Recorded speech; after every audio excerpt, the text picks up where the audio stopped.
The knocking started at exactly 5:17 a.m. I know, because I'd been staring at my phone for the past hour, watching the minutes crawl by in that suffocating darkness that comes just before dawn. The kind of darkness that makes you feel like you're the only person awake in the entire world, drowning in bills you can't pay and decisions you can't make. The apartment was cold. It was always cold. The radiator had given up sometime in October, and my landlord had given up on me around the same time. I pulled the thin blanket tighter around my shoulders, my breath forming small clouds in the air. Outside, the city was still sleeping, or pretending to. In neighborhoods like mine, sleep was a luxury reserved for people who didn't have 3 jobs and a baby on the way. My fingers were cramping from holding the eviction notice I'd found taped to my door yesterday. 72 hours. That's all I had left before they threw me and my few belongings onto the street. I'd read it so many times the words had started to blur together, becoming just another incomprehensible obstacle in a life full of them. Then came the knocking, not the angry pounding of bill collectors, or the impatient rapping of my landlord. This was different, measured, deliberate. 3 steady knocks that somehow managed to sound both patient and utterly unyielding. I froze, my heart suddenly hammering against my ribs. Nobody came to this building at 5 a.m., unless they were running from something or looking for someone to hurt. I'd learned that in my 8 months here, in this building that smelled perpetually of cigarettes and desperation. The knocking came again, same rhythm, same terrifying patience. I stood slowly, my legs shaking, though whether from fear or the fact that I'd barely eaten in 2 days, I couldn't tell. The floorboards creaked beneath my bare feet as I crept toward the door, and I winced at every sound. The thin fabric of my oversized t-shirt, one of the few things I had left from my previous life, offered no protection against the cold or the fear crawling up my spine. Through the peephole, I could see nothing but darkness and the vague outline of a shoulder. An expensive shoulder, if fabric could be expensive. Even through the fisheye distortion of the peephole, I could tell the coat was worth more than everything I owned. "Who is it?" My voice came out smaller than I'd intended, barely more than a whisper. Silence. Then a voice, low and precise, with an accent that spoke of expensive schools and dangerous choices. "Miss Rivera, I need to speak with you about Carlos Martinez." The name hit me like a physical blow. Carlos. The man who'd promised me forever and left me with nothing but a baby growing inside me and debts I didn't know existed until he disappeared 6 months ago. The man I'd loved with the kind of desperate, stupid intensity that only 23-year-old girls who should know better are capable of. "I don't know where he is," I said, pressing my forehead against the cold door. "I haven't seen him since." "I know where he is, Miss Rivera." The voice was calm, almost gentle, but there was steel underneath, the kind of steel that could cut through bone without changing tone. "That's not why I'm here. Please open the door. I'm not here to hurt you." Every instinct I had screamed at me to run, to hide, to do anything but open that door. But instinct doesn't pay overdue rent or buy food for an empty refrigerator. And something in that voice, some terrible certainty, made me understand that running wouldn't matter. This man, whoever he was, had found me, and men like that, men who knocked on doors at 5 a.m. with voices like silk-wrapped steel, always got what they came for. My hands trembled as I undid the chain lock, the deadbolt. The regular lock that barely worked anymore. The door swung open, and I found myself looking up, way up, at a man who seemed to absorb all the light in the hallway. He was tall, maybe 6'2" or 6'3", with dark hair graying at the temples and eyes that looked black in the dim light. Everything about him was expensive. The charcoal cashmere coat, the suit underneath that probably cost more than my annual income, the Italian leather shoes that had no business being in a building like this. But it wasn't his clothes that made my breath catch. It was the way he stood, absolutely still, like a predator who'd learned long ago that he never needed to chase.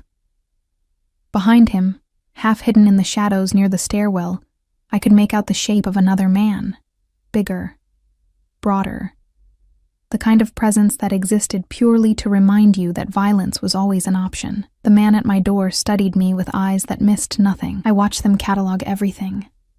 My bare feet on the freezing floor, the oversized shirt that hung off my increasingly thin frame, the dark circles under my eyes that no amount of concealer could hide anymore, the small swell of my belly that I instinctively tried to cover with my arms. "May I come in?" He didn't wait for an answer, just stepped forward with the kind of certainty that came from never being told no. I stumbled backward, and he closed the door behind him with a soft click that sounded like a cell door locking. The apartment, which had always felt cramped and small, suddenly felt microscopic with him in it. He seemed to take up all the space, all the air, leaving none for me. He didn't sit, even though there was a worn couch nearby. Instead, he stood in the center of my tiny living room, looking around with an expression I couldn't quite read. Not disgust exactly, but something close to it. Or maybe pity. I wasn't sure which would be worse. "You're living like this," he said finally. And it wasn't a question. Hot shame flooded through me, mixing with anger. "What do you want? If Carlos owes you money, I don't have—" "Carlos owes me considerably more than money, Miss Rivera." He turned those dark eyes on me, and I felt pinned by them, like a butterfly on a collector's board. He stole from me, $300,000 to be precise. Money that belonged to people who don't forgive debts.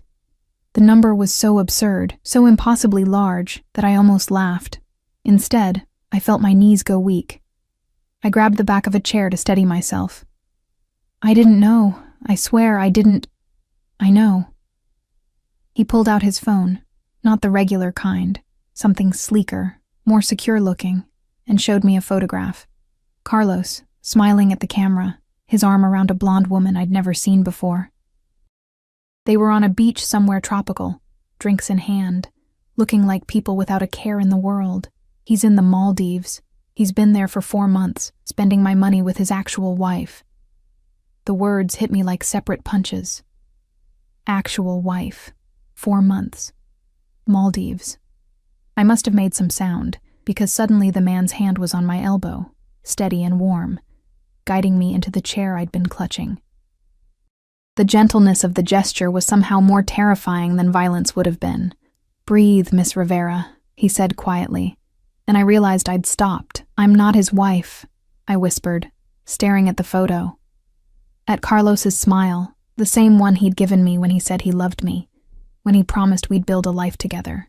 He said he couldn't marry me yet because of his immigration status, but that we would after you gave birth to his child, perhaps. The man's voice was gentle, almost kind, which somehow made it worse. Let me guess.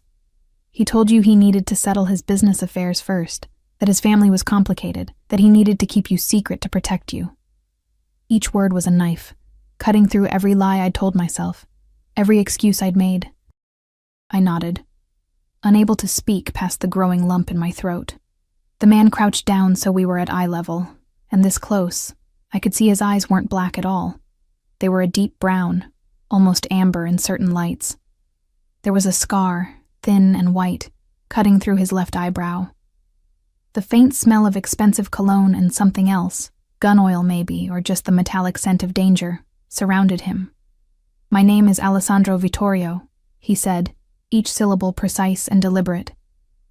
"And Carlos Martinez made a very serious mistake when he decided to steal from my family. Family." The word hung in the air between us, loaded with meaning I was too afraid to fully contemplate. In the silence that followed, I could hear my own heartbeat, thunderous and panicked. "I don't have his money," I said, hating how small my voice sounded. "I don't have anything. I can see that." His eyes dropped briefly to my stomach, then back to my face. "But you have something Carlos values, even if he's currently too foolish to realize it. You're carrying his child." The way he said it made it sound like a chess piece rather than a baby, a bargaining chip. "What do you want from me?" I asked, though I was terrified of the answer. Alessandro Vittorio stood, towering over me again, and pulled an envelope from his coat pocket. He placed it on the coffee table between us.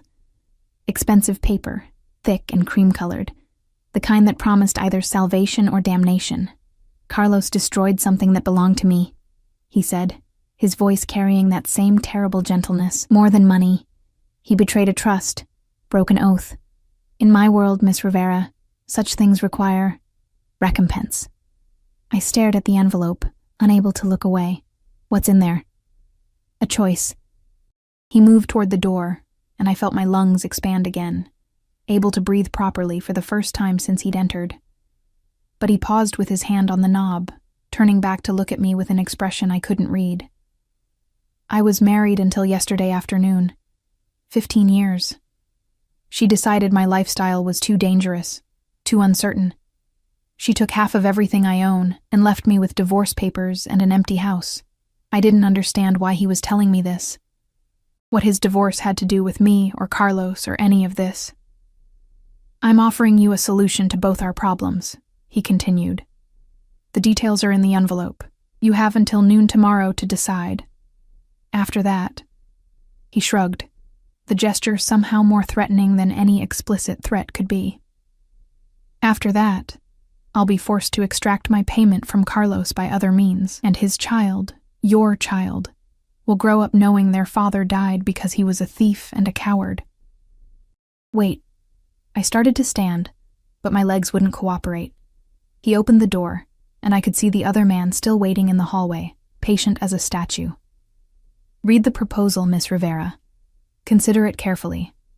I'll return tomorrow at noon for your answer. Then he was gone, leaving only the faint scent of his cologne and the envelope on my coffee table, glowing white in the growing dawn light like a promise or a curse. My hands shook as I reached for it, broke the wax seal, an actual wax seal, dark red with an embossed V, and pulled out the papers inside. The words swam before my eyes at first, too shocking to fully comprehend, but slowly, horribly, they began to make sense. A marriage contract, 1 year, complete financial security in exchange for becoming Alessandro Vittorio's wife. His public wife, his visible wife, the one who would accompany him to events and live in his home and help him maintain the image of stability his business required. And at the bottom, in that same precise handwriting I'd seen on the envelope, your child will want for nothing. Neither will you. All I ask is your time and your discretion. The sun was starting to rise outside my window, painting the sky in shades of pink and gold that seemed obscene given what had just happened. I sat in my freezing apartment, holding a contract that promised to solve every one of my problems, and realized that I'd just met the most dangerous man I'd ever encounter, and he'd left me no real choice at all. I didn't sleep. How could I? The envelope sat on my coffee table like a living thing, pulsing with possibility and threat in equal measure. Every time I closed my eyes, I saw Alessandro Vittorio's face, that careful neutrality that somehow communicated more than any expression could. The way his eyes had lingered on my stomach, calculating, assessing. By the time the sun fully rose, I'd read the contract so many times I could recite it. The terms were simultaneously generous and terrifying. 1 year as his wife, public appearances as needed, residence in his home, complete financial support, not just for me, but for the baby. Medical care, education, a trust fund that would ensure my child never knew poverty the way I had, and in exchange, my freedom, my autonomy. 12 months of my life belonging to a man who operated in shadows and spoke of recompense like it was a normal thing to extract from human beings. There was a section about discretion that made my blood run cold. I would not discuss his business. I would not ask questions about his associates. I would not contact law enforcement under any circumstances. Violation of these terms would result in immediate termination of the agreement and forfeiture of all benefits. I wondered what termination meant in Alessandro Vittorio's world. Something told me it wasn't just a polite handshake and a goodbye. At 8 a.m., I forced myself to shower in water that ran lukewarm at best. The bathroom mirror was cracked, splitting my reflection into fragments. A tired girl with dark circles under her eyes, a swollen belly she hadn't asked for, a future she couldn't see clearly no matter how hard she tried. I dressed in my only decent outfit, black pants that were getting tight around the waist, and a cream-colored blouse I'd bought for job interviews that never went anywhere. My hands trembled as I buttoned it, and I had to start over twice. I needed to think. I needed advice. But who could I possibly ask? My mother had died when I was 19, and my father had made it clear that getting pregnant by a man who disappeared made me foolish and unworthy of his help. My friends, the few I'd had drifted away when Carlos isolated me, convincing me that we only needed each other. So I did what I always did when the walls of my apartment became too suffocating. I went to the diner. Rosie's Diner was a 24-hour institution 3 blocks from my building, the kind of place where the coffee was always hot and nobody asked questions about why you were sitting alone at a booth for hours with a single cup you couldn't afford to refill. I'd worked there briefly, before my morning sickness got so bad they'd had to let me go. The bell above the door chimed as I entered, and the familiar smell of grease and coffee wrapped around me like a blanket. It was early enough that the place was nearly empty. Just a couple of truck drivers at the counter, and old Mr. Chen in his usual corner booth, reading a Chinese newspaper. Mija! Rosie herself appeared from the kitchen, her round face breaking into a smile that dimmed when she got a good look at me. You look terrible. Sit. I'll bring you something. I slid into a booth by the window, the cracked vinyl familiar against my legs. Outside, the city was waking up properly now. People hurrying to jobs, to lives, to purposes I couldn't fathom. Did any of them know what it was like to have their entire existence reduced to a choice between 2 impossible options? Rosie returned with eggs, toast, and orange juice I definitely couldn't pay for. Don't argue, she said firmly when I opened my mouth. You're eating for 2, and you look like you haven't had a proper meal in days. She wasn't wrong. I ate mechanically, tasting nothing, my mind replaying the morning's events on an endless loop. Alessandro Vittorio's voice, cultured and dangerous. The photograph of Carlos, smiling on a beach while I froze in an apartment that wasn't even mine anymore. The contract that promised everything and demanded only my soul in return. Boy trouble? Rosie asked, sliding into the booth across from me with her own coffee. I almost laughed. You could say that. The father finally show up? No. I pushed eggs around my plate. Someone else did. Someone who wants to help, I think, but I don't know if I can trust him. Rosie was quiet for a moment, studying me with eyes that had seen too much of life to be easily fooled. This help. It comes with strings, more like chains, I whispered. She reached across the table and covered my hand with hers. Her palm was warm, calloused from decades of hard work. Listen to me, Mija. I've been where you are. Pregnant, alone, scared out of my mind. And I've learned something about help. It always costs something. The question isn't whether there are strings. It's whether what you're getting is worth what you're giving up. What if I don't know what I'm giving up? My voice cracked. What if I can't see all the ways this could go wrong? Then you trust your gut. She squeezed my hand. What does your gut tell you about this man? I thought about Alessandro Vittorio, the way he'd looked at my poverty with something that might have been pity, the gentleness in his voice when he told me to breathe. The absolute certainty that he was capable of terrible things, and that those things wouldn't bother him if he deemed them necessary. It tells me he's dangerous, I said. But also that he meant what he said. He'll take care of me. The baby. He'll keep his word. And the father? This Carlos? I felt my jaw tighten. Carlos is in the Maldives with his real wife spending money he stole. Rosie's expression darkened. Then Carlos can rot. The question is what you want, Sophia. Not what you're afraid of, not what you think you deserve. What do you actually want? I looked down at my stomach, at the small swell that would grow into a person who would depend on me for everything. A person who deserved better than cold apartments and empty refrigerators and a mother who was too proud to accept help from dangerous men. I want my baby to be safe, I whispered. I want them to have chances I never had. My voice broke. I want to stop being so scared all the time. Rosie nodded slowly. Then you know what you have to do. But did I? Could I really tie myself to a man I didn't know, whose business was clearly illegal, whose world operated by rules I couldn't begin to understand?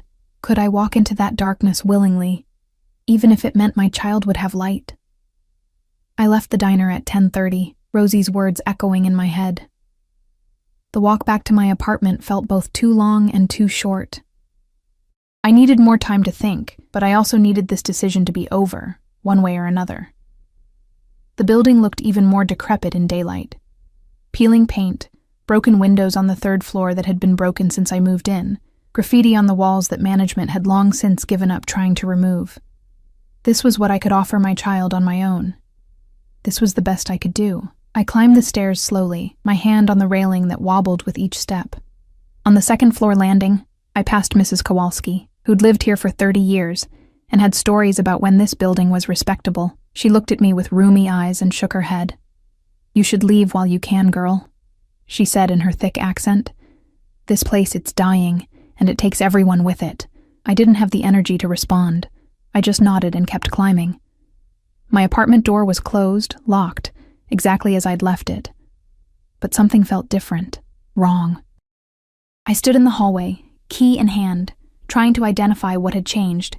Then I smelled it. Cigarette smoke. Not the stale smell that permeated the building, but fresh smoke coming from under my door. My heart started to race. I'd locked the door. I was sure of it. But someone was inside my apartment, smoking, waiting. For a wild moment, I considered running. Down the stairs, out of the building, away from whatever was waiting on the other side of that door.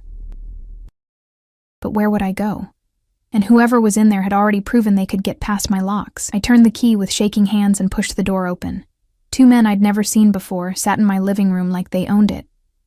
One was on my couch, feet up on the coffee table, right on top of Alessandro's envelope, smoking a cigarette and looking at me with cold amusement. The other stood by the window, bigger and meaner looking, with scars on his knuckles that suggested violence was a regular part of his job description. "Miss Rivera," the one on the couch said, grinding his cigarette out on my table and leaving a burn mark. "We need to have a conversation about your boyfriend." "I don't have a boyfriend," I said, trying to keep my voice steady. "And you need to leave. Now." The bigger one laughed, a sound like grinding metal. "We'll leave when we're ready. See, Carlos Martinez owes our boss money, a lot of money, and we've been looking for him for 6 months. Imagine our surprise when we find out he's got a pregnant girlfriend living in a shithole in Queens." "I don't know where he is," I said, backing toward the still open door. "I haven't seen him." "We know," the one on the couch interrupted. He stood, and I could see he was wearing a shoulder holster, the gun inside it clearly visible. "We know you're just the stupid girl he knocked up and abandoned, but see, here's the thing. You're still useful to us." The bigger one moved toward the door, cutting off my escape route. My breath caught in my throat. "We're going to make a video," the smoker continued, pulling out his phone. "You're going to cry real pretty and beg Carlos to come back and make things right. You're going to tell him that if he doesn't return our money, we're going to hurt you and that baby you're carrying. And then we're going to send that video to every contact Carlos ever had until he shows his face." "No." The word came out stronger than I felt. "No, I won't do that." The bigger one grabbed my arm, his grip bruising, and shoved me toward the couch. I stumbled, barely catching myself on the armrest. Pain shot through my wrist. "You don't have a choice, sweetheart," the smoker said, raising his phone. "Now, let's see some tears." The door, which I'd left open in my panic, swung wider. Alessandro Vittorio stood in the doorway, and the temperature in the room seemed to drop 10 degrees. He wasn't alone. The man I'd seen in the hallway this morning was with him, along with 2 others, all wearing the same dark suits, all radiating the same barely contained violence. But it was Alessandro who commanded the room. He stood absolutely still, his eyes moving from the burn mark on my table to the man with the phone to the bigger one's hand still gripping my arm. "Let her go," he said quietly. Too quietly. The smoker's face had gone pale. "Mr. Vittorio, we didn't know. Let her go." Each word was precisely enunciated, carrying a weight that made the bigger man release my arm immediately. I stumbled away from both of them, toward Alessandro, though I didn't consciously decide to move. "We were just..." the smoker started. "You were just leaving." Alessandro's voice remained calm, conversational even. "And you're going to tell Victor Kozlov that Sofia Rivera is under my protection now, that any attempt to contact her, threaten her, or use her in his ridiculous schemes will be considered a declaration of war. Are we clear? The two men practically fell over each other getting to the door. The bigger one paused just long enough to mutter, "Yes, Mr. Vittorio, crystal clear." Then they were gone, and the apartment was silent except for my ragged breathing. Alessandro crossed the room to me in 3 strides. His hands, warm, steady, cupped my face, tilting it up so he could examine me. "Did they hurt you?" I shook my head, not trusting my voice. His thumb brushed across my cheek, and I realized I was crying. When had I started crying? "Your wrist," he said, his voice tight. "Let me see." I held out my arm, and he examined it with gentle precision, his fingers probing carefully. "Bruised, not broken," he said. Then he looked up at me, and something in his eyes made my breath catch. "This is what your life will look like if you refuse my offer, Sofia. Men like Kozlov, men like Carlos's other creditors, they'll keep coming. They'll use you until there's nothing left to use. Is that what you want?" "No," I whispered. "Then marry me." It wasn't a question. It wasn't even really a demand. It was just a statement of fact, the only logical conclusion to an impossible situation. "Marry me, and I'll make sure no one ever touches you again. You and your child will be untouchable, protected, safe." I looked around my apartment, at the burn mark on my table, at the door that didn't keep anyone out, at the eviction notice still sitting where I'd left it. Then I looked at Alessandro Vittorio, at this dangerous, powerful man who'd somehow appointed himself my protector. "Okay," I heard myself say. "Yes, I'll marry you." Something shifted in his expression. Relief, maybe, or satisfaction. "Good," he said softly. "Pack whatever you want to keep. You're leaving with me. Now." "Now?" I looked around wildly. "But I thought, noon, you said." "That was before Kozlov's men broke into your home and threatened you." His voice hardened. "You're not spending another second in this place. Marco," he gestured to one of the men who'd come with him, "will help you pack. 10 minutes. Whatever doesn't fit, we'll replace." It should have felt like I was being kidnapped. Rushed, pressured, given no real choice, but instead, as I threw my few belongings into the same duffel bag I'd brought when I first moved in, I felt something I hadn't felt in months. Hope. Maybe it was foolish. Maybe I was trading one cage for another. But at least this cage came with protection, with safety, with a man who'd looked at my bruised wrist and gotten an expression in his eyes that promised retribution. I was closing the duffel when Alessandro appeared in my doorway, holding something. The envelope. The contract. "You'll need to sign this," he said. "My lawyer will witness it." I took the pen he offered and signed my name, Sofia Maria Rivera, on the line indicated. My handwriting looked shaky, uncertain. His, when he signed on the second line, was bold and confident. Mr. and Mrs. Alessandro Vittorio. God help me. The car waiting downstairs was nothing like I'd imagined a car could be. Sleek, black, with windows so darkly tinted I couldn't see inside until Marco opened the door for me. The interior smelled of leather and luxury, and when I slid across the seat, real leather, butter-soft and warm, I felt like I'd entered another dimension entirely. Alessandro settled in beside me, maintaining a careful distance that somehow felt more intimate than if he'd sat close. He pulled out one of his phones. I counted 3 different devices in his coat pocket, and began typing rapidly, his fingers moving with practiced efficiency. "Where are we going?"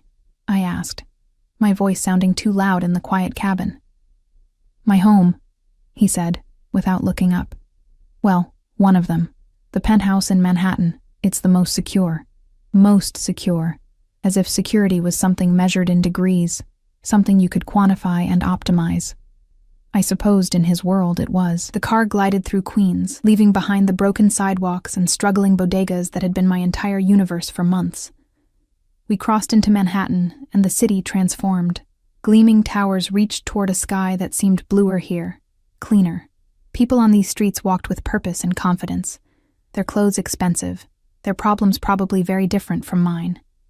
I pressed my hand against my stomach, feeling the slight flutter that had become familiar over the past few weeks. "Hey, baby," I whispered, too quietly for Alessandro to hear.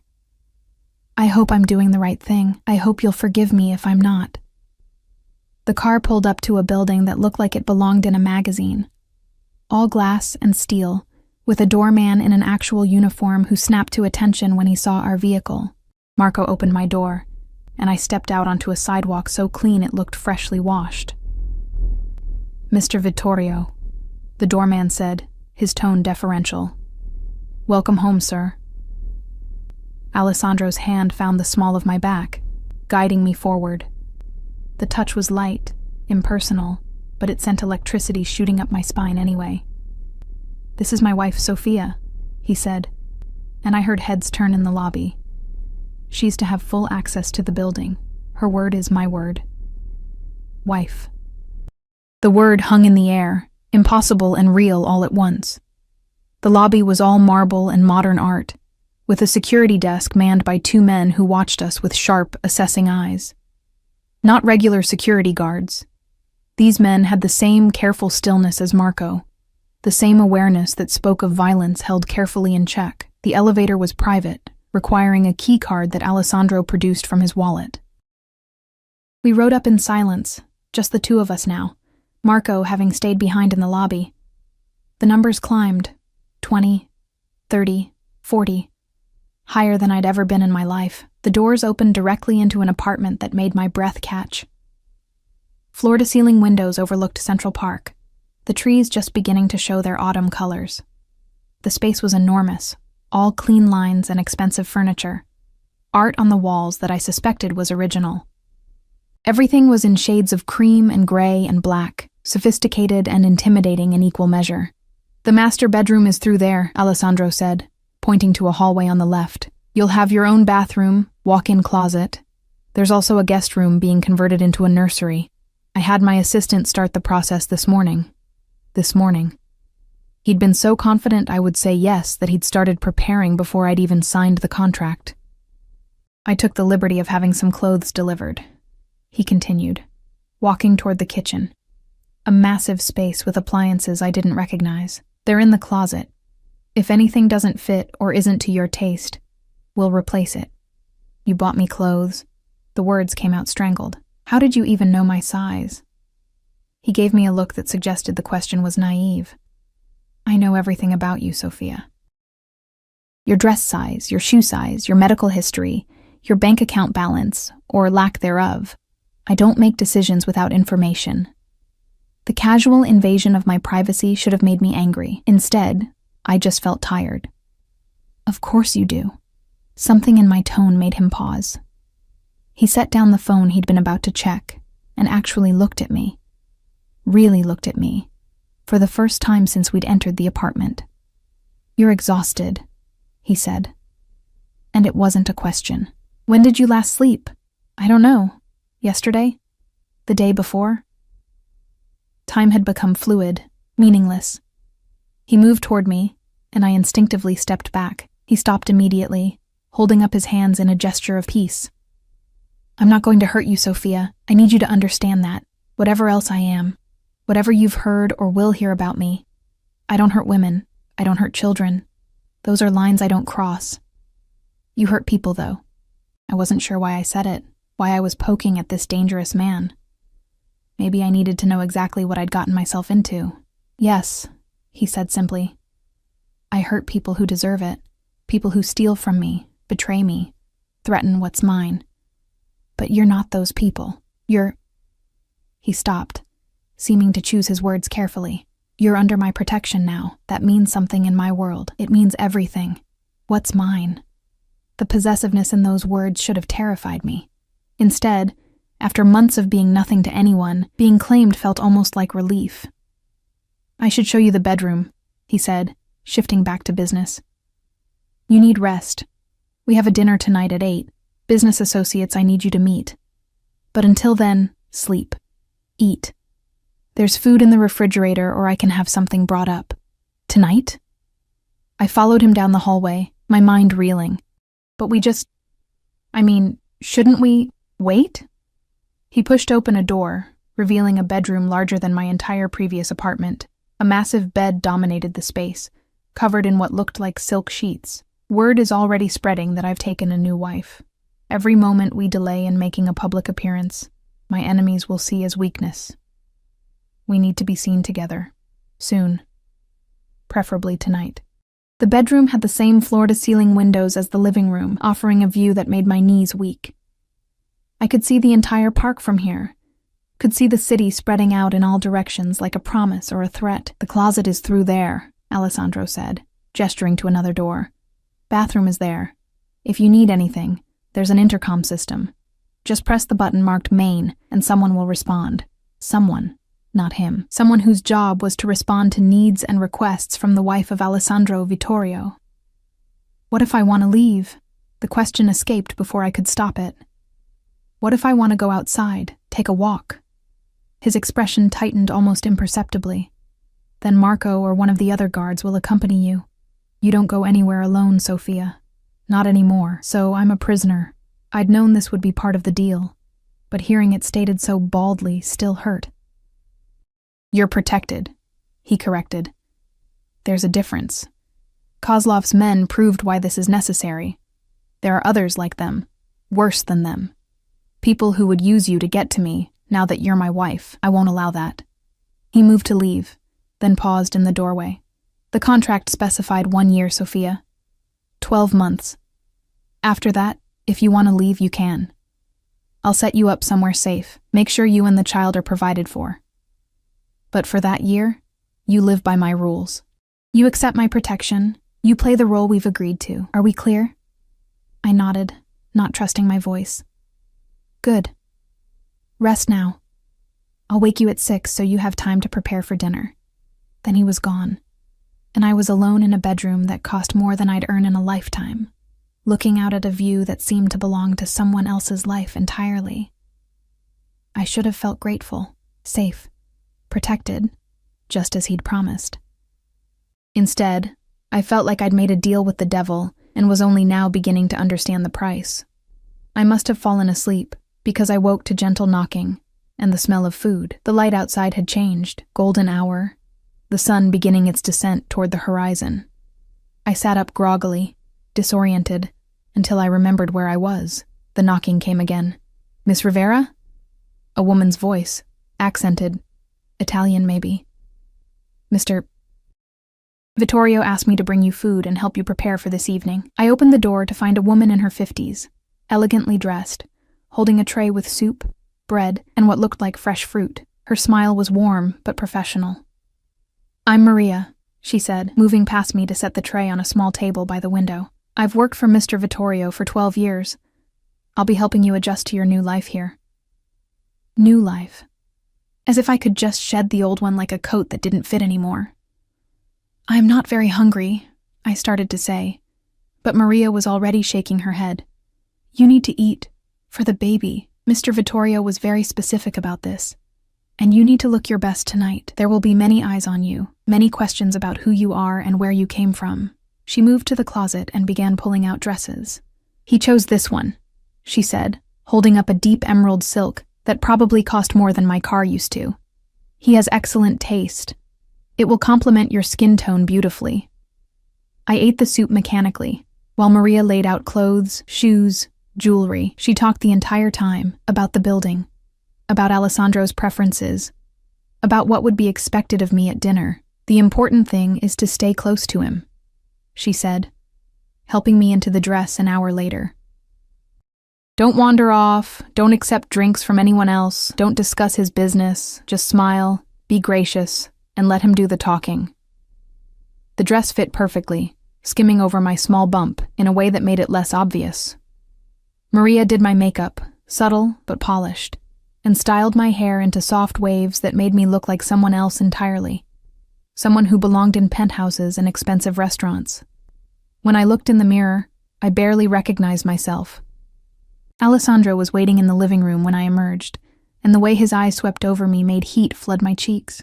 He'd changed into a different suit, this one charcoal gray with a subtle pinstripe, and looked like he'd stepped out of a magazine spread. Beautiful, he said simply, offering his arm. Are you ready? No, I wasn't ready. I wasn't ready for any of this. Not the dress, not the penthouse, not the role I was about to play.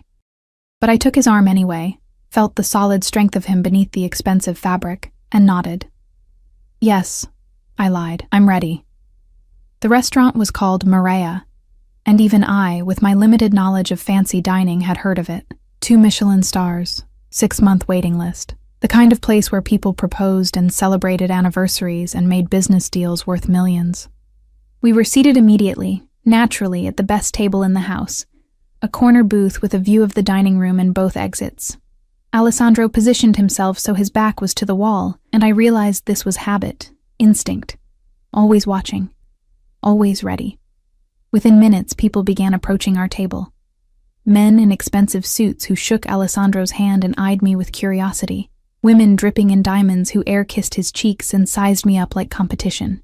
This is my wife, Sofia, Alessandro said, again and again, his hand possessive on mine each time. We were married this morning. The reactions varied. Surprise, skepticism. In a few cases, barely concealed hostility. But no one dared question him directly. They just smiled their practiced smiles and offered their congratulations and retreated to their own tables where I could feel them watching, whispering. Breathe. Alessandro murmured in my ear during a brief moment alone. You're doing well. They all think I'm a gold digger, I whispered back. Some cheap girl who trapped you. His hand tightened on mine. Let them think what they want. Their opinions are irrelevant, but they weren't irrelevant to me. I could feel the weight of their judgment. Their assumption that I was nothing more than a pretty face who'd gotten pregnant and lucked into a fortune. If only they knew the truth was so much more complicated. Dinner arrived. I'd let Alessandro order for me, too overwhelmed to make decisions. And I picked at my food while conversation swirled around us. Business talk, carefully coded.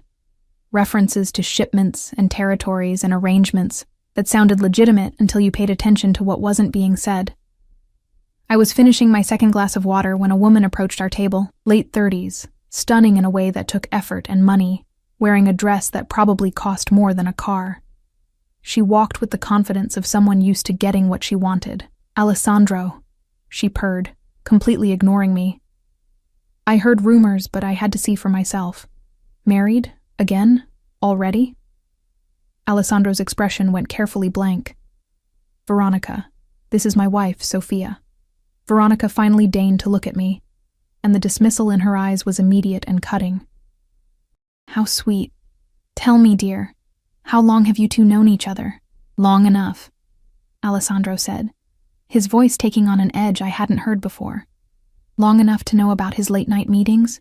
His business trips that last for weeks? His tendency to... She leaned in conspiratorially, her perfume cloying and overwhelming. Collect broken things and try to fix them? Veronica. There was steel in Alessandro's voice now, sharp enough to cut. Walk away. Now. Something dangerous flashed in her eyes, but she straightened, that false smile back in place. Of course. Congratulations on your marriage, darling. I'm sure it will be just as successful as the last one. She left, and I realized I'd been holding my breath. Who was she? I asked when I could speak again. Alessandro was quiet for a long moment.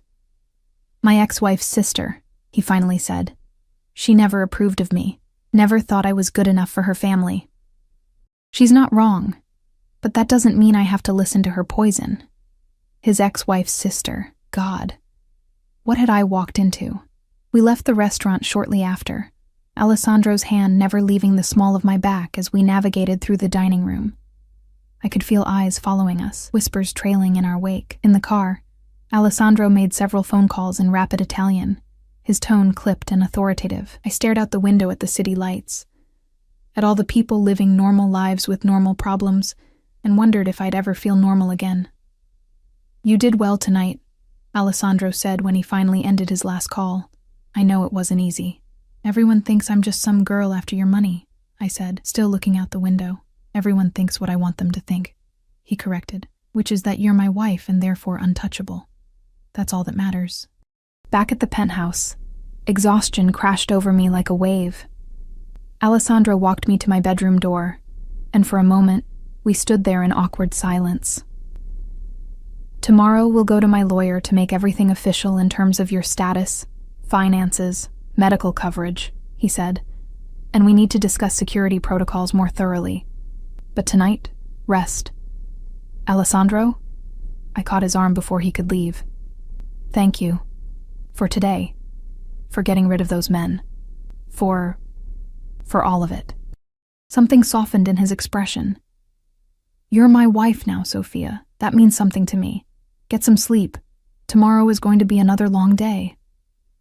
I watched him walk away down the hallway, toward what I assumed was his own bedroom.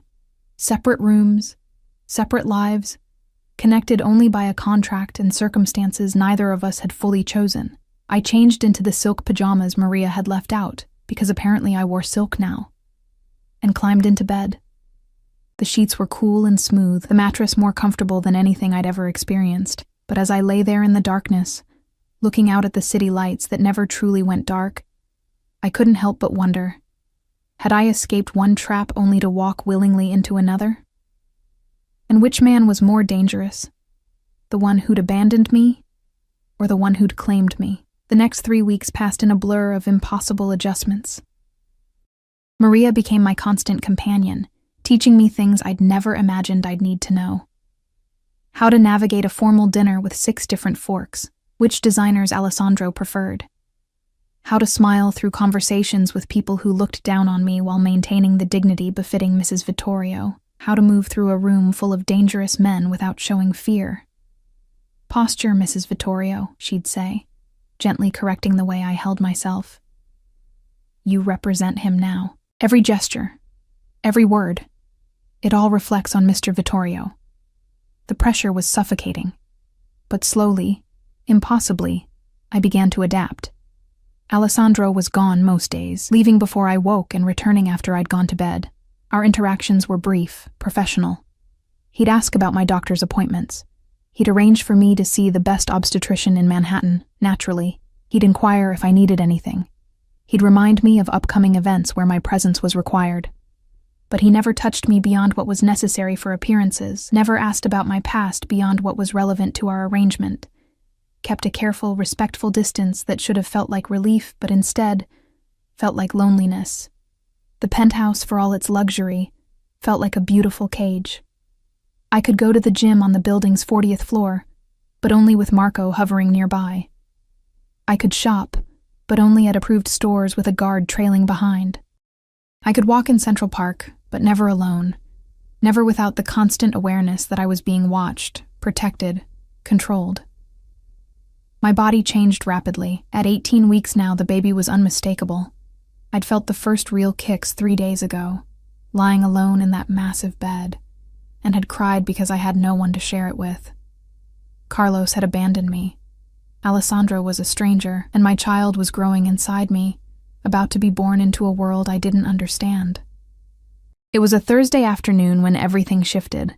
I was in the nursery, a room that had been transformed by designers into something out of a magazine, all soft grays and whites with hand-painted murals of clouds and stars, when I heard voices from the living room. Loud voices, Alessandro's, tight with barely controlled anger, and another man's, equally furious. You can't be serious, the other man was saying. You married some random girl you met 3 weeks ago? What the hell were you thinking? My personal life is none of your concern, Matteo. The hell it isn't. You're my brother, Alessandro, and you're acting crazy. Dad would be... Dad is dead. Alessandro's voice went deadly quiet. And I don't answer to you about my choices. Brother. Alessandro had a brother. He'd never mentioned family, never given any indication that he had people who cared about what he did. I should have stayed in the nursery, should have given them privacy, but something drew me forward until I was standing in the hallway where I could see them without being seen. Matteo was younger than Alessandro, maybe late 20s, with the same dark hair but lighter eyes. He was pacing the living room like a caged animal, his expensive suit rumpled like he'd been wearing it for days. 3 weeks, Matteo said again. You've known this girl for 3 weeks, and she's already pregnant. The child isn't mine. Alessandro poured himself a drink, his movements controlled despite the tension radiating from him. She was pregnant when we married. The father is Carlos Martinez. Mateo froze. Carlos, the kid who robbed us? The one you've been hunting for 6 months? Yes. So this is revenge. Mateo's laugh was bitter. You married his pregnant girlfriend for revenge. That's insane, even for you. It's not revenge. Alessandro drank, his eyes distant. It's complicated. Complicated. Mateo moved closer to his brother, lowering his voice, but I could still hear him. Or is this about Isabella? About proving you can move on, have a family, be normal? Don't. The warning in Alessandro's voice was clear. Don't bring her into this. She's already in this. Everything you've done since the divorce has been about her.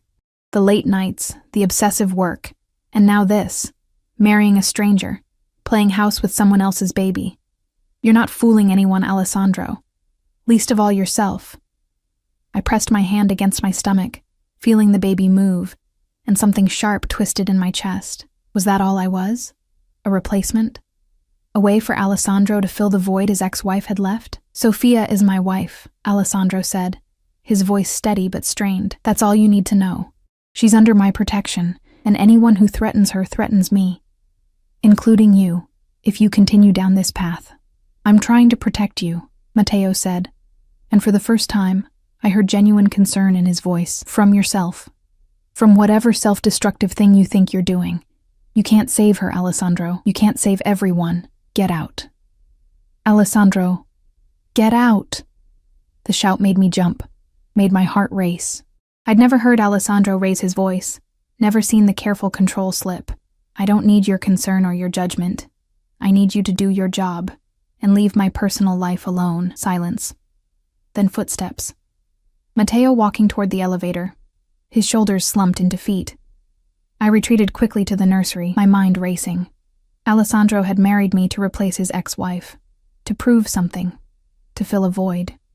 Not because he'd wanted to help me, not because he'd felt any genuine connection, but because I was convenient, available, useful. The baby kicked again, harder this time, as if sensing my distress. I'm sorry, I whispered, sitting in the rocking chair the designers had placed by the window. I'm so sorry I brought you into this mess. I don't know how long I sat there before Alessandro found me. The sun had set, painting the sky in shades of purple and gold, and I was just staring out at the city, feeling more alone than I had in that freezing apartment in Queens. Sofia. His voice was quiet, controlled again. The mask back in place. I didn't know you were home. I heard. I said, not looking at him. Your brother. What he said about Isabella, about why you really married me. He was silent for a long moment. Then he moved into the room, sitting in the chair across from me. In the fading light, his face was all shadows and sharp angles. Mateo doesn't know what he's talking about, he said finally. Doesn't he? I turned to face him. Was I just convenient, Alessandro? A way to prove you'd moved on? Someone else's baby to raise so you could play at being the family man your ex-wife wanted? No. The word was sharp, definitive, then softer. Not entirely. The honesty surprised me. I'd expected denials, deflection. Not this raw admission. I won't lie to you, Sofia. When I first learned about you, about your situation with Carlos, yes, there was an element of revenge. He'd stolen from me, betrayed my trust. Taking something he valued seemed appropriate. He leaned forward, his elbows on his knees. But that's not why I came back. That's not why I gave you the contract. Then why? My voice cracked.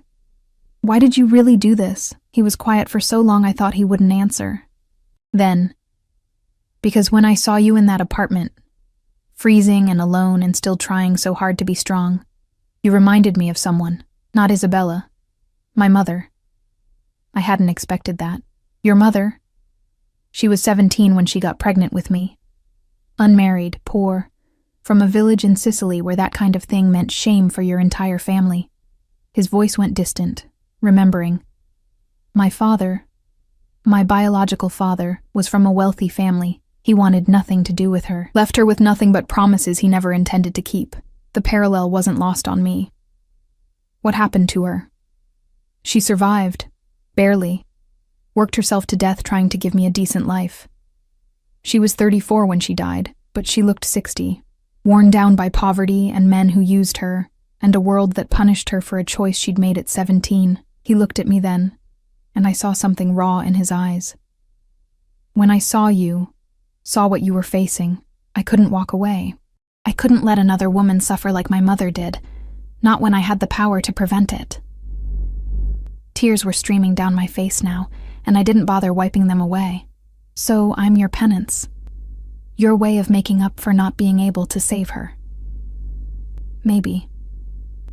He stood, moved to the window, his reflection ghostly in the glass. Or maybe I saw a woman who deserved better than what she'd been given, and I had the means to provide it. Does the motivation really matter, Sophia? You have security. Safety.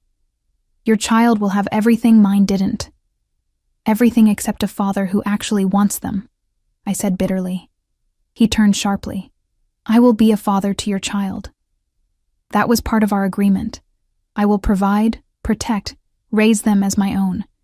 They will have my name, my resources, my love. What more could they need? The truth.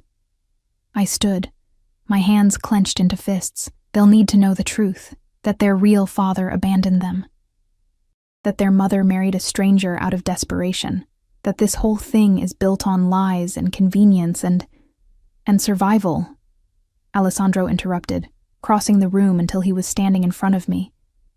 It's built on survival, Sophia. On two people who needed something from each other and made a deal. There's no shame in that, isn't there? I looked up at him. This man I'd tied my life to, this stranger I was supposed to trust with my child's future. Don't you ever wish it could be different? Real? Something flickered across his face. Longing, maybe, or regret. Every day, he said quietly. I wish every day that I could be normal. Have a normal marriage, a normal family, a normal life, but I'm not normal, Sophia. I'm a man who operates in shadows and makes money from things polite society pretends don't exist. This, he gestured between us, this is the best I can offer, the best I can be. The baby kicked then, hard enough that I gasped and pressed my hand to my stomach. Alessandro's eyes dropped immediately to where my hand rested, and something in his expression shifted. May I? He asked, his voice uncertain in a way I'd never heard before. I nodded, and he placed his hand next to mine, large and warm against the silk of my dress. We stood like that for a long moment, waiting. Then the baby kicked again, right against his palm, and I watched wonder bloom across his face. Strong, he murmured, like their mother. I'm not strong, I said, tears falling again. I'm terrified, all the time. I don't know how to be your wife, how to raise a baby in this world, how to... Sophia. He cupped my face with his free hand, forcing me to look at him. You survived months alone, pregnant, with nothing. You've adapted to a life completely foreign to you in 3 weeks. You faced down Kozlov's men without breaking. You are the strongest person I know. Then why do I feel like I'm drowning? Because strength doesn't mean you don't struggle. It means you keep going despite it. His thumb brushed away my tears. And you're not alone anymore. You have me. For better or worse, for the next year, you have me. The next year. The reminder was like cold water. This wasn't forever. This wasn't real. In 9 months, I'd give birth, and in 12 months, I'd be free to leave. This was temporary. A business arrangement with an expiration date. But standing there with his hand on my stomach, feeling my baby kick against his palm, it felt terrifyingly real. I should let you rest, Alessandro said, stepping back, the moment broken. You've had an emotional day. Wait. I caught his hand. Stay, just for a few minutes, please. I don't want to be alone right now. He hesitated, and I could see the war playing out behind his eyes, the careful distance he maintained, the professional boundaries he'd established. But then he nodded and sat back down, and I returned to the rocking chair, and we sat in companionable silence as the last light faded from the sky. Tell me about her, I said finally. Your mother. What was she like? And to my surprise, he did. He told me about Maria Vittorio, about her laugh that could light up a room, and her hands that were always working, always trying to make something from nothing, about how she'd sung to him in Italian, old songs from her village, about how she'd died when he was 16, leaving him alone in a world that had never been kind to either of them. The man who raised me after she died, Antonio Vittorio. He wasn't my biological father, but he gave me his name, his business, his world. Alessandro's voice was soft in the darkness. He taught me how to survive, how to thrive, how to never let anyone make me feel small again. Everything I am, good and bad, comes from him. Do you miss him? Every day. He died 5 years ago. Heart attack, sudden and brutal. He was the only real father I ever knew. He looked at me then. That's why I meant what I said, Sophia. I will be a father to your child. I know what it's like to grow up without one, to feel that absence. I won't let your baby feel that. The sincerity in his voice broke something open in my chest. Thank you, I whispered. We sat in silence until I started to doze, my body finally surrendering to exhaustion. I felt Alessandro lift me. When had he gotten so close? And carry me to my bedroom. Felt him lay me gently on the bed, pull the covers over me. Sleep, Sophia, he murmured, and I felt his lips brush my forehead. You're safe here, I promise. I wanted to tell him that safety wasn't enough, that I wanted more. Connection, honesty, maybe even love someday, but sleep was already pulling me under, and the words dissolved before I could form them. When I woke the next morning, there was a note on my nightstand in his precise handwriting. Had to leave early for business in Boston. Back tomorrow night. Marco has his orders. Take care of yourself and our baby. Our baby. Not your baby, not the baby. Ours. I pressed the note to my chest and let myself hope just for a moment that maybe this arrangement could become something more. That maybe, despite everything, we could build something real from this foundation of contracts and convenience. It was a dangerous hope, the kind that could destroy you if you let it. But as I felt the baby kick again, insistent and alive, I realized I'd already made my choice weeks ago. For better or worse, my future was tied to Alessandro Vittorio's, and somehow, impossibly, that didn't terrify me as much as it should have. The call came at 2 a.m, 6 weeks later. I was deep in sleep, the kind of heavy, dreamless sleep that came in the 3rd trimester. When my phone started vibrating on the nightstand, I fumbled for it in the darkness, my heart already racing because calls at this hour meant emergencies. Hello? My voice was thick with sleep. Mrs. Vittorio. It was Marco, and the tension in his voice snapped me fully awake. I need you to get dressed and pack a bag. Quickly. We need to move you to a secure location. What? Why? Where's Alessandro? Mr. Vittorio there's been an incident. He's alive. Marco added quickly, hearing my sharp intake of breath.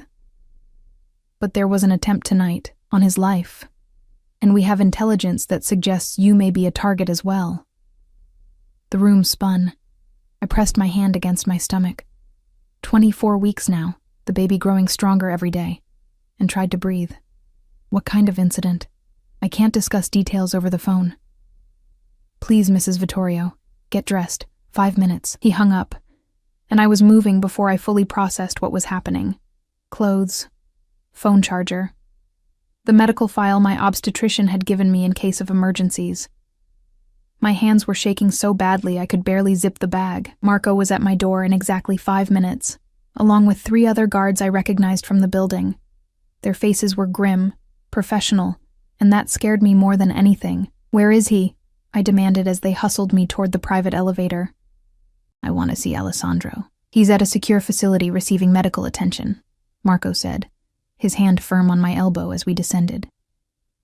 He gave explicit orders that you were to be protected first. That's what we're doing. The car was different this time, an SUV with bulletproof glass and a driver who drove like he was fleeing a war zone. We tore through the empty streets of Manhattan, and I watched the city I'd come to know blur past, my heart hammering against my ribs. They took me to a building in Brooklyn, nondescript and industrial looking from the outside. But inside, it was surprisingly comfortable. A safe house, Marco explained, one of several Alessandro maintained throughout the city. "You'll stay here until Mr. Vittorio gives the all clear," Marco said, doing a sweep of the rooms with practiced efficiency. "There's food in the kitchen, secure phone lines. Don't go near the windows. Don't open the door for anyone except me or someone with the correct passphrase." "What's the passphrase?" I asked, feeling surreal. This couldn't be my life. This couldn't be happening. "Tempest." Marco's expression softened slightly. "It was Mr. Vittorio's mother's favorite word. He said you'd remember it." Tempest, a storm, chaos. Fitting, given the circumstances. Marco left, and I was alone in the safe house with 2 guards stationed outside and a phone that wouldn't tell me anything about Alessandro's condition beyond stable. I paced the living room for hours, my mind conjuring every terrible possibility. Alessandro bleeding, Alessandro dying, Alessandro gone, leaving me and this baby alone in a world that would devour us without his protection. It was dawn when the phone finally rang. "Sophia." His voice was rough, pained, but alive. So beautifully alive. "Alessandro. God, are you okay? What happened? Where are you?" "I'm fine. A few broken ribs, some stitches, nothing permanent." He coughed, and I heard him wince. "There was an ambush tonight, Kozlov, trying to send a message about territory disputes. His men were waiting outside a meeting. They didn't expect me to have backup positioned nearby. You could have died." The words came out strangled. "You could have..." But I didn't. His voice gentled. "I'm fine, Sophia. And you're safe. That's what matters. When can I see you?" Silence. Then, "It's not safe yet. Kozlov is still out there. Still angry. I need to handle this. Permanently. It could take a few days. Maybe a week." "A week?" I pressed my hand against my stomach, feeling the baby's reassuring movement. "Alessandro, I can't." "You can. You're strong. Remember? You'll stay at the safe house, and Marco will keep you updated. I promise I'll come to you as soon as I can." There was something in his voice I'd never heard before. Fear, maybe. Or vulnerability. This man who always seemed so controlled, so certain, sounded scared. "Be careful," I whispered. "Please. Whatever you're planning to do, be careful. Always." A pause. "Sophia? The baby. They're okay?" "Yes. Active, actually. Won't stop kicking." I heard something that might have been a laugh or a sob. "Good. That's good. I have to go. But I'll call again soon, I promise." The line went dead, and I was alone again. The week that followed was the longest of my life. Marco brought me updates twice a day. Carefully sanitized versions of what was actually happening out there in Alessandro's world. There had been meetings, negotiations, resolutions to ongoing disputes. The kind of corporate language that meant blood had been spilled, and bodies had been moved, and territories had shifted hands. I tried not to think about it too much, tried not to imagine Alessandro. My Alessandro, the man who'd held my face so gently, who'd felt my baby kick with wonder, doing the terrible things I knew he was capable of. On the 5th day, I woke up to cramping. Not terrible at first, just uncomfortable, like bad period cramps. But they got worse as the morning progressed, coming in waves that made me double over. "Marco!" I called out, and he was there in seconds. "Something's wrong. The baby..." I didn't need to finish. He had his phone out, barking orders in rapid Italian. Within 20 minutes, I was in another car, racing toward Mount Sinai Hospital, with Marco's hand gripping mine and his voice reassuring me that everything would be fine, that Alessandro's personal doctor was already waiting. The hospital was a blur of bright lights and urgent voices. They got me into a room, hooked me up to monitors, and I heard the most beautiful sound in the world. My baby's heartbeat, strong and steady. "Braxton Hicks contractions," the doctor said, a kind-faced woman in her 50s, who'd apparently been on Alessandro's payroll for years. "False labor, common in the 3rd trimester, especially under stress, but we want to monitor you for a few hours to be safe." Stress. That was one word for it. I was lying in the hospital bed, watching the monitors track my baby's heartbeat, when the door opened, and Alessandro walked in. He looked terrible. Bruises darkening his jaw, a bandage visible above his collar, moving stiffly like his ribs hurt with every breath. But his eyes, when they found mine, were filled with such raw relief that I started crying. "You're supposed to be handling things," I said through my tears. "Staying away until it's safe." "Fuck safe." He crossed the room and pulled me into his arms, careful of the monitors and IV lines. "Marco called. Said you were in the hospital. Nothing else mattered." I buried my face in his chest, breathing in his scent, cologne and antiseptic and something uniquely him. "I'm okay. The baby's okay. It was just false labor. Just." His arms tightened around me. "You scared 10 years off my life, Sophia." "Good. Now you know how I felt when Marco told me you'd been shot at." He pulled back enough to look at me, and I saw something shift in his expression. Something that looked like understanding. "You were worried about me." "Of course I was worried." I hit his chest lightly, mindful of his injuries. "You idiot. You could have died, and I would have been left here alone with our baby and—" I stopped, realizing what I'd said. "I mean, my baby. The baby. Not our baby," Alessandro said firmly. "You said it right the first time. Our baby, Sophia. Mine and yours. Not biologically, maybe, but in every way that matters." The tears came harder now, and I couldn't stop them. "I don't want this to be just business anymore. I don't want to count down the days until the contract ends. I took a shaky breath. "I want this to be real. I want us to be real." Alessandro's hand cupped my face, his thumb brushing away tears. "Sophia, it's been real for me since the moment I saw you sitting in that freezing apartment, reading your eviction notice with tears in your eyes, but your spine still straight. Since you opened the door for me at 5 a.m, even though you were terrified. Since you signed that contract and trusted me to keep my word. But you said, the contract, 1 year, and then I could leave. I gave you an exit, a choice, because you deserved one." His forehead rested against mine. "But God, Sophia, I've been praying every night that you wouldn't take it. That maybe, somehow you'd choose to stay. Choose us." "Us," I whispered, testing the word. It felt right. It felt like coming home. "I love you."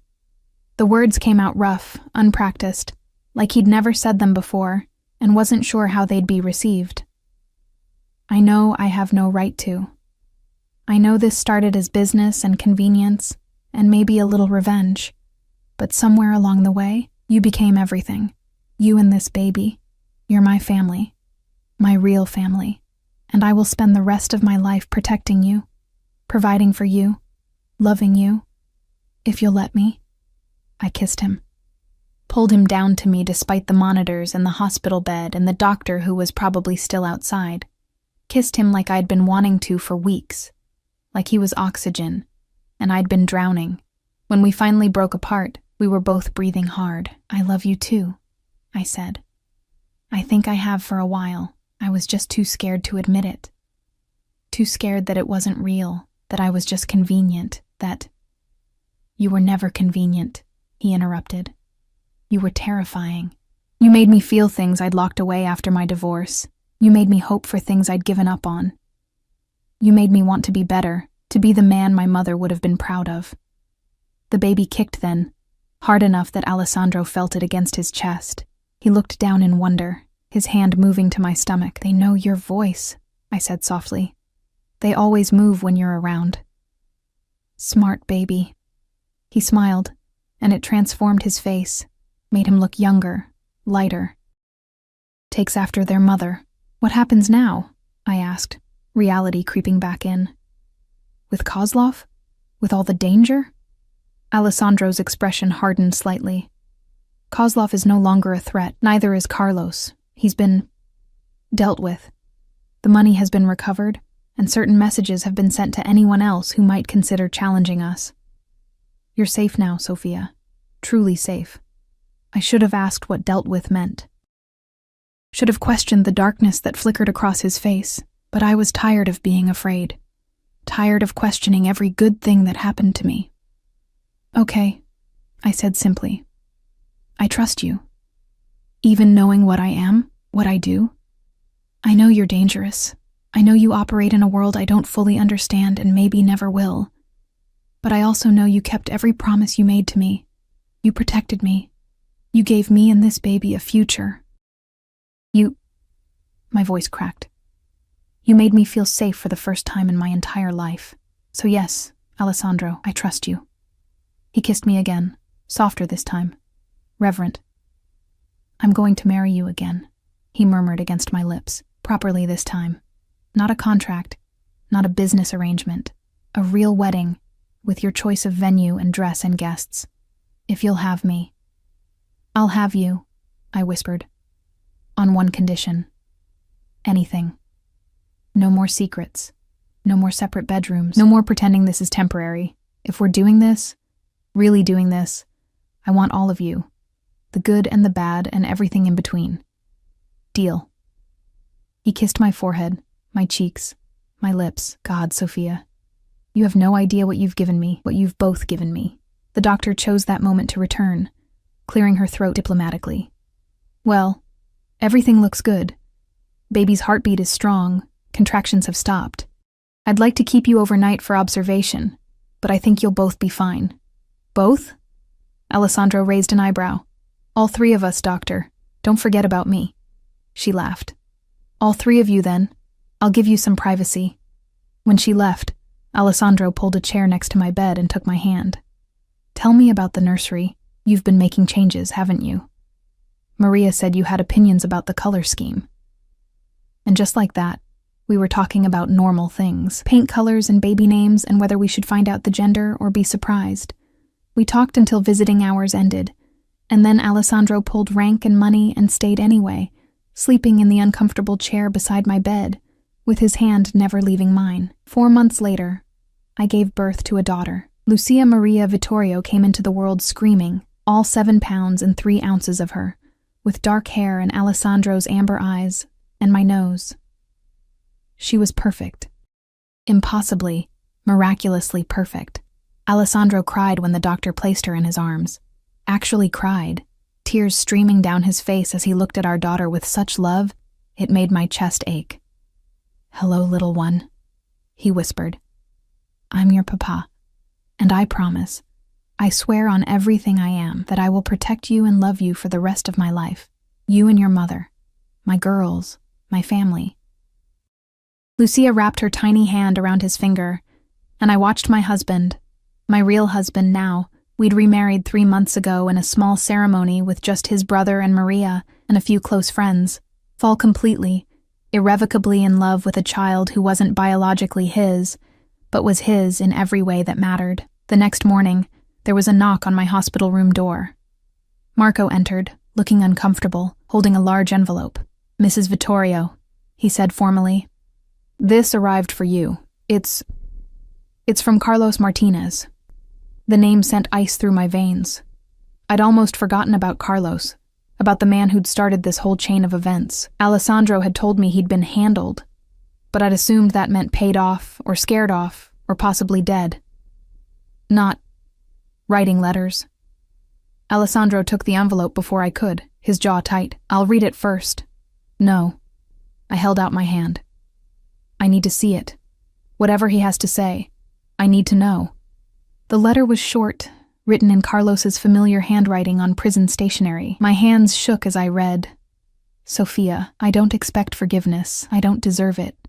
I was a coward and a liar, and you and our child paid the price for my mistakes. Vittorio found me in the Maldives. He gave me a choice, prison or death. I chose prison. 20 years, minimum security, in exchange for testimony against some of his rivals. It's more mercy than I deserved. I signed away all parental rights to the baby. Vittorio insisted, and I agreed. He'll be a better father than I ever could have been. Better man too, though that's not saying much. I hope you're happy. I hope the baby is healthy. I hope someday you can forgive me for being too stupid and selfish to see what I had until it was gone. I'm sorry. For everything. Carlos." I read it twice, then handed it to Alessandro without a word. He scanned it quickly, then tore it into precise pieces and threw them in the trash. "He doesn't get to do this," Alessandro said, his voice tight with barely controlled anger. He doesn't get to ask for your forgiveness or ease his conscience. He had his chance, and he chose to abandon you. I know. I looked at Lucia, sleeping peacefully in her bassinet. But I think I'm glad he's alive, that he chose prison instead of running again. And I'm glad he signed away his rights. It makes it real, official. She's ours, Alessandro. Legally, officially ours. She was always ours. He came to sit beside me on the bed, careful of my healing body. From the moment I felt her kick, from the moment I realized I couldn't imagine a future without either of you in it. Your brother was right, you know, I said, leaning into his warmth. That day he came to the penthouse. You do try to save people, fix broken things. Maybe. He pressed a kiss to my temple. But you weren't broken, Sophia. You were bent, maybe. Tested. But never broken. You saved yourself. I just gave you the tools to do it. We saved each other. I corrected. You gave me safety and security. I gave you a reason to hope again, to believe that family could be more than just business and obligation. You gave me everything. His hand covered mine, both of us watching our daughter sleep. My two miracles, my tempest, and my peace. Lucia chose that moment to wake up, her face scrunching up in preparation for a cry. I reached for her, brought her to my chest, and watched as Alessandro's hand automatically went to her tiny head, protective and gentle. This man who commanded empires and inspired fear in hardened criminals was utterly conquered by a newborn baby. "What are you thinking?" I asked, seeing the faraway look in his eyes, that my mother would have loved you both so much. His voice was thick with emotion. That Antonio would have been proud, that somehow, despite everything, despite all my mistakes and sins and the blood on my hands, I ended up with something pure and good and worth protecting with my life. We're not going anywhere, I promised. You're stuck with us, Alessandro Vittorio. For better or worse, forever, forever. He echoed, and it sounded like a vow. I can live with that. 6 months later, we moved out of the Manhattan penthouse and into a house in Westchester, still secure, still carefully protected, but with a yard where Lucia could play someday, a garden where I could grow tomatoes like Alessandro's mother used to. A home, not just a fortress. Matteo became Uncle Matteo, showing up every Sunday for dinner and teaching Lucia Italian lullabies. Maria became Nonna Maria, spoiling her granddaughter shamelessly, and I became simply Sofia Vittorio. Not the poor girl who got pregnant and abandoned, not the convenient replacement wife, but Alessandro's partner, his equal. His love. The contract I'd signed at 5 a.m. in a freezing apartment sat in Alessandro's safe, a reminder of how far we'd come. Sometimes I'd take it out and read it, marveling at how clinical it all seemed, how impossible it was that something born from desperation and revenge and convenience had transformed into this. Into love. Into family. Into forever. On our first anniversary, the real one, from our second wedding, Alessandro woke me before dawn, not with a knock on the door this time, but with his lips on mine and our daughter babbling happily in her crib nearby. "What are you doing?" I mumbled, still half asleep. "It's 5 a.m, he said, his eyes warm with humor and love. "1 year ago, I knocked on your door at this time and changed both our lives. I thought we should celebrate by waking me up at an ungodly hour. By reminding you that every impossible thing that's happened since started with a choice you made, a brave choice, a choice to trust a stranger and take a leap of faith." He pulled me into his arms. "Thank you, Sophia, for opening that door, for signing that contract, for giving me a chance to prove that even men like me can be redeemed by love." I kissed him, tasting coffee and forever on his lips. "Thank you for knocking, for offering me a way out of the darkness, for keeping every promise you made." Lucia started crying, demanding attention, and we both laughed.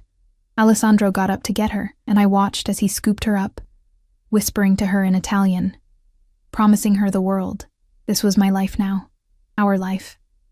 Built on impossible foundations, yes, started with a contract and desperation and fear, but transformed by choice, by effort, by the decision we made every day to choose each other. The knock at 5 a.m. had turned my life upside down. just like Alessandro promised it would. But I wouldn't change a single moment of it, not one.